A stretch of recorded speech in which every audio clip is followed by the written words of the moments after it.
Australia are 3 for 3 right now, about to win the whole Ashes tournament against England after 2 more tests, win, lose or draw. That's just the first thing we'll be talking about today on All Things Podcast. Hello and welcome to All Things Podcast, the show that puts viewers first. I'm your host Isaac. Today we'll be chatting about the Ashes, the Australian Big Bash League, the new Spider-Man, the upcoming Book of Boba Fett, and more. You are listening to All Things Podcast, a viewer interactive podcast climbing to be the number 1 viewer interactive podcast on the planet. But yup, that is right. Australia is 3 for 3 right now after they got England all out for just 62 during Test 3 in Melbourne. Test 1, which was played in Brisbane, England got all out for 146 in their first innings and 297 in their second, while Australia got all out for 425 in their first innings, and in the second they declared for just 20 runs and 1 out. That just shows how much they were in front. Test 1 went to the Aussies. Test 2, played in Adelaide, again went to Australia. Australia declared for 473 with 9 out in their first innings, while Australia got all out for 236. Australia then declared again in the second innings with 230 runs and 9 out. England then didn't do too well again, as they only reached 192 runs all out. So yeah, it's been a good season so far for Australia in the Ashes. Hopefully we can get 5 for 5 and win all tests. The 4th test of the Ashes starts on the 5th of January 2022. Holy damn, I can't believe we're nearly in 2022. It amazes me how quick life is going and how quick the last 4 to 5 years have been. Like, I'll be an adult in nearly 3 years. Now, onto the Big Bash. Let's go through the latest matches and current table. Currently, Perth Scorchers are first on the table with 6 wins and 1 loss on 21 points. On second place, we have Sydney Sixers with 5 wins and 1 loss with 18 points. Third, we have the Hobart Hurricanes on third place with 3 wins and 3 losses with 14 points. Fourth, we have Sydney Thunder with 3 wins and 3 losses, once again, with 13 points. Fifth, we have the Melbourne Stars with 3 wins and 3 losses, and they've got 10 points. Sixth, we got Brisbane Heat, 2 wins and 4 losses on 9 points.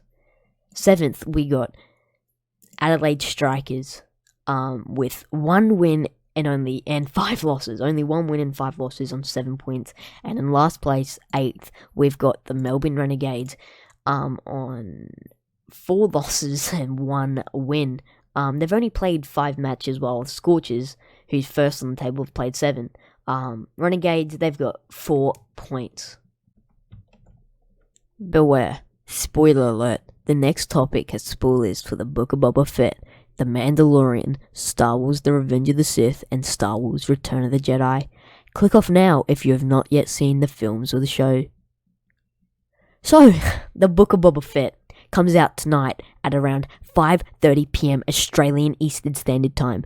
As a Star Wars fan myself, I am so hyped for the show, and so are billions of other Star Wars fans around the world. And you can't blame them. The show will probably be great. It's going to be great, and I am just so hyped. The Book of Boba Fett we will obviously see the return of Boba Fett. It was amazing to see Boba Fett return to Star Wars, as everybody thought he died in Return of the Jedi.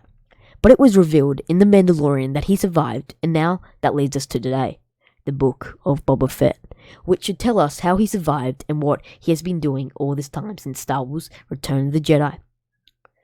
It has been heard that Boba would take over the underworld and become the crime lord after late Jabba the Hutt.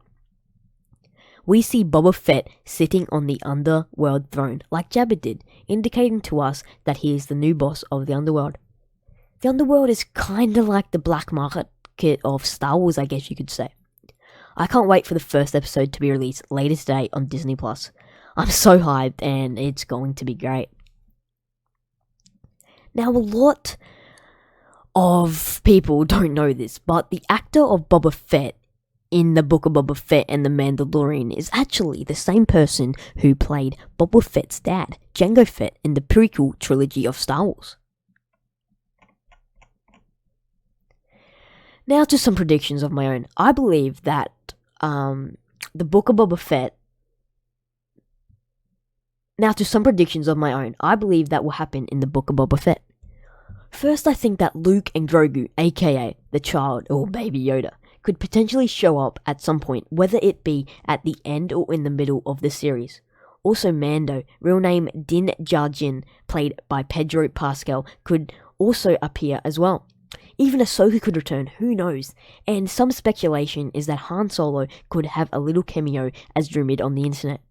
If this would to happen, then they would have to use CGI and deepfake technology to create a younger Han Solo, as well as Luke, like they did for the latest Mandalorian episode when Luke returned and takes Grogu. I'm sure in 2022, Star Wars will be back with so many shows premiering on Disney+. Starting with the Book of Boba Fett, The Bad Batch Season 2, a Kenobi show which has been rumoured and confirmed for a while. Personally, I am so hyped for that one. Hayden Christensen and Ewan McGregor will be returning. Hayden returning as Darth Vader and Ewan returning as Kenobi. The Mandalorian Season 3 and potentially a movie or Ahsoka show. Now, I might have got a little bit carried away talking about Star Wars. I was only just meant to briefly talk about Boba Fett, but hey, it's worth it. I love Star Wars and always have, and I'm so hyped for the new shows and potential movie that is coming soon. Book of Boba Fett today. I'm so excited. Also, just another spoiler alert, the next topic has spoilers for Cobra Kai and The Karate Kid Part 3, so click off now if you have not yet seen the show or the film. Now, let's stay on the topic of TV shows while we're at it. Cobra Kai Season 4, how epic will it be? A few days and it will be aired on Netflix. Thomas Ian Griffiths returning as Terry Silver, releasing on December 31 on Netflix. The wait for Cobra Kai Season 4 is almost over, and in the latest outgoing, we will get to see the All Valley tournament that was teased in Season 3 finale finally take place. Season 4 we will also see some new alliances grow into fruition, and no doubt there will be some fiery competition along the way. There will also be some new cast members, including some familiar faces from the wider Karate Kid world. The latest season will also focus on the highly anticipated All Valley tournament that will see Miyagi-Do and Eagle Fang go head-to-head against Cobra Kai. Cobra Kai Season 4 will see the return of villain Terry Silver, who first appeared as the villain in 1989 movie Karate Kid 3. In the new series, Silver joins back forces with Kreese in Cobra Kai. Speaking to Den of Geek, showrunner co-creator Joe Hurwitz confirmed the fourth season of Cobra Kai will focus on the 1989 film The Karate Kid Part 3. He teased, "We can't wait for people to see Terry Silver finally returning to our world, and we can't wait for everyone to meet our new characters, and can't wait for them to see this All Valley tournament, which we think is the most spectacular, kick-ass All Valley that there's been to date." So, December 31, can't come quickly enough. The entire main cast is set to return for Cobra Kai Season 4. Personally, I really can't wait to sit down and binge watch Cobra Kai Season 4 on December 31. They have also already filmed Season 5 of Cobra Kai and getting ready for Season 6, so it looks like Cobra Kai is set for the next couple of years.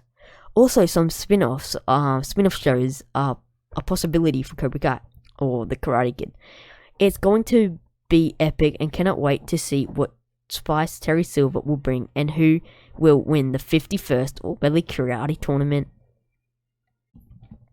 Just another spoiler alert. The next topic has spoilers for Spider-Man No Way Home, so click off now if you have not yet seen the film. And now, what you have all been waiting for, Spider-Man No Way Home. I saw it just yesterday and wow, it's next Avengers Endgame. It's bigger than Avengers Endgame, and well, that's because it combines 20 years worth of movies instead of just 10. It's the movie that will save cinema, and it features the best friend handshake of all time. The third Tom Holland Spider-Man movie is breaking box office records. Within just 10 days, it made $1 billion, which is amazing. You don't see that every day. The last time I remember that happening for a movie to reach $1 billion at the box office in a record time was 2015's Star Wars: The Force Awakens. Spider-Man No Way Home is a masterclass in blending Marvel's cinematic universe, Peter Parker's plot with over 2 decades of backstory.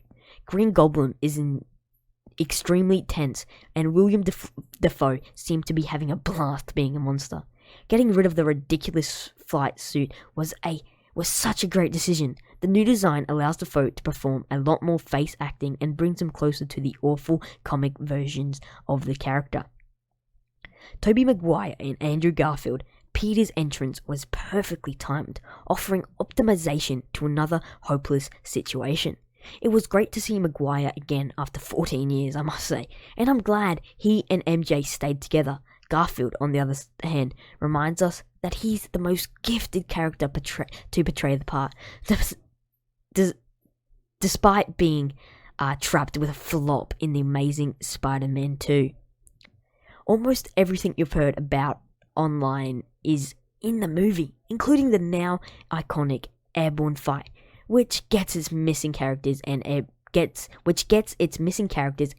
back in. As a result, much like an Apple Press event where all of the information has been leaked ahead of time, the suppressors aren't all that startling, even if they are still quite nice. Although I would have wanted to see more Maguire Garfield in a play as a couple of fish out water universe heroes, and they could have clawed back some celebs' Happy Hogan screen time. The 3 times Spider-Men do what they came to do. One of the nicest grace notes in this picture is how characters from the first 2 Spider-Verses are taken back when they learn that magic of Doctor Strange sort exists on Earth 616. Or was it Earth 199999999? Near fact, in the film's conclusion, Spider-Tom reverts to his more grounded forms, donning a hand-sewn outfit and portraying a new poor area.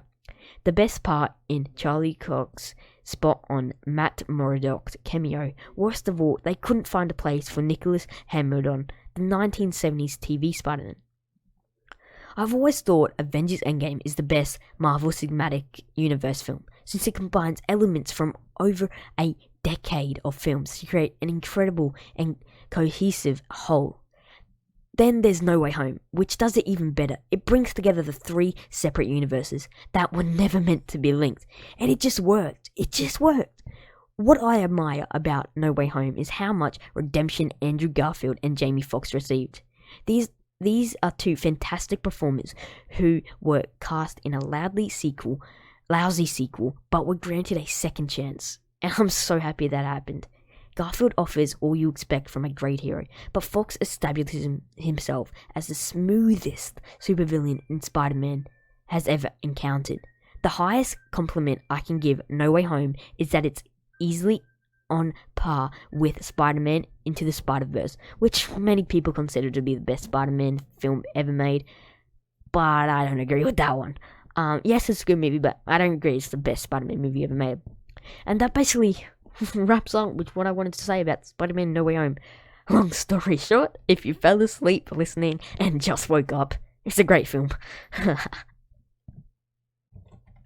Now, yup, back at it. Just talked about some awesome topics, but let's now talk about COVID-19, yay. Now, we won't be long, we will just touch base on the new cases. I don't like talking about COVID, so we'll be quick. South Australia have somehow reported 995 new COVID cases, with 36 people now in hospital. South Australia has now broken its daily COVID-19 case count record for the 3rd day running, with Premier Stephen Marshall saying the number is doubling every 3 or 4 days.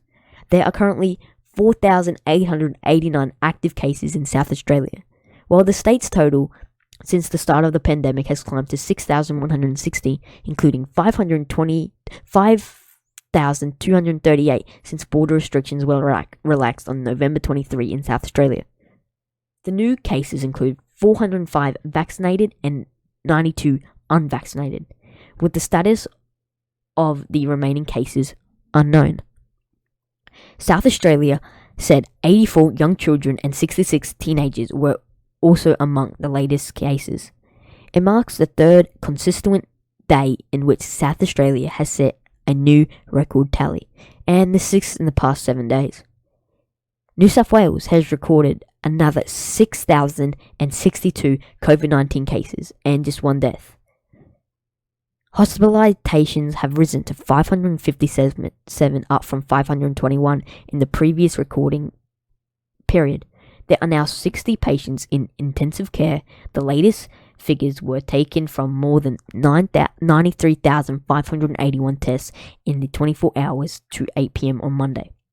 Meanwhile, a Sydney lab has confirmed about half of the 950 people who received premature texts advising they were negative for COVID-19 have actually tested positive.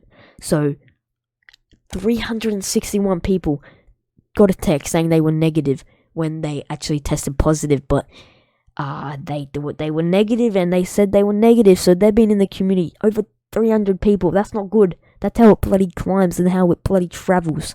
Shouldn't they be on top of this stuff? They've made a vaccination very quick. Shouldn't they be on top of the tests? There are now 17,000 active cases of the virus in Victoria, and 17,000. Oh my god, Victoria, 17,000 active cases, and 678 people have died during the current outbreak. Queensland has recorded 1,158 new cases of COVID-19. There are 4,779 active cases in the state, and no people in ICU at the moment. 6 cases are in hospital receiving care for COVID symptoms. Health Minister said starting immediately there would no longer be a requirement for a day 5 PCR test for people entering the state. She said anyone currently lining up for the test could leave. The state has more than 86% of the population aged over 16 fully vaccinated. The ACT has recorded 252 new cases of COVID-19, its highest daily tally of the pandemic. There are now 908 active cases of the virus in Canberra. 3 of those people are in hospital, but no patients are in ICT.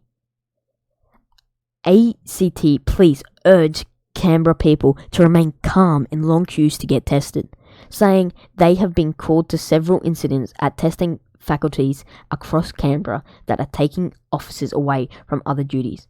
ACT Health said locations previously considered casual contact sites will now be reclassified as monitor for symptoms sites. It said the new reclassifications will identify where the highest risk of exposure was. Tasmania has recorded 43 new COVID-19 cases. There are now 243 active cases in that state. 142 are being monitored at home, 60 are in Medi Hotel, and 1 person is in hospital after being admitted for an unrelated medical condition, apparently. The Northern Territory has recorded 16 new cases of coronavirus. There were 9 cases recording in the interstate arrivals and close contacts, and 5 connected to the ongoing local outbreak.